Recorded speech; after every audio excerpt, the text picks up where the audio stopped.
Le rétrofit, c'est la conversion d'un véhicule à moteur thermique vers l'électrique. Ça peut être un deux roues, Un véhicule particulier, un véhicule utilitaire, un poids lourd. un car ou un bus. Le rétrofit, en fait, c'est la capacité à réduire rapidement les émissions de gaz à effet de serre. Et on sait que dans cette urgence climatique, c'est un vrai enjeu de société. On a aujourd'hui plus de 40 millions de véhicules en parc. Avec un renouvellement naturel par le véhicule neuf, il nous faudrait plus d'une vingtaine d'années pour avoir un impact significatif sur les émissions de carbone du parc automobile français. Et si aujourd'hui 75% des ventes étaient électriques, en 2035, il n'y aurait que 30% des véhicules qui seraient électriques.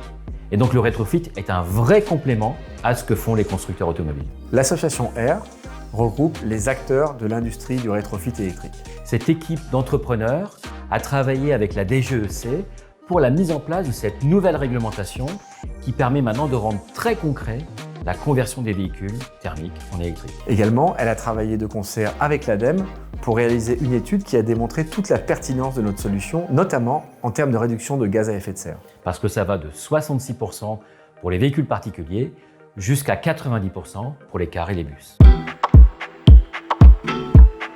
Tout d'abord, si on veut pouvoir avoir un impact sur un parc de 40 millions de véhicules, les kits de conversion doivent être produits de façon industrielle. Ça, c'est le volet industriel du rétrofit. Il y a aussi le fait qu'on va réutiliser le plus possible des véhicules, les entretenir le plus longtemps possible, en leur donner une extension de vie. Le rétrofit, c'est de l'économie circulaire.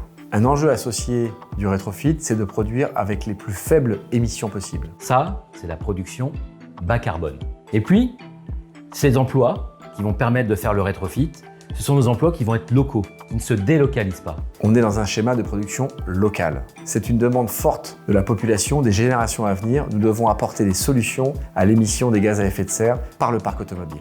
Le rétrofit est une réponse à l'urgence climatique. Un des objectifs que s'est fixé la filière, c'est la création ou la préservation de 3000 emplois et bien entendu les formations associées. Aujourd'hui, on a une réglementation en France et cette équipe d'entrepreneurs, avec cette association, on pourrait prendre le lead en Europe parce que nous sommes les plus avancés aujourd'hui. Un objectif chiffré en termes de nombre de véhicules transformés? Avec cette approche industrielle que l'on met en avant dans la filière, avec l'ampleur du nombre de véhicules, de ce qu'il y a à convertir, avant 2032, on pourrait déjà avoir converti 2 millions de véhicules. En cumulant une production bas carbone associée à un grand nombre de véhicules convertis, ce sont des millions de tonnes d'émissions de CO2 qui pourront être économisées dans les prochaines années.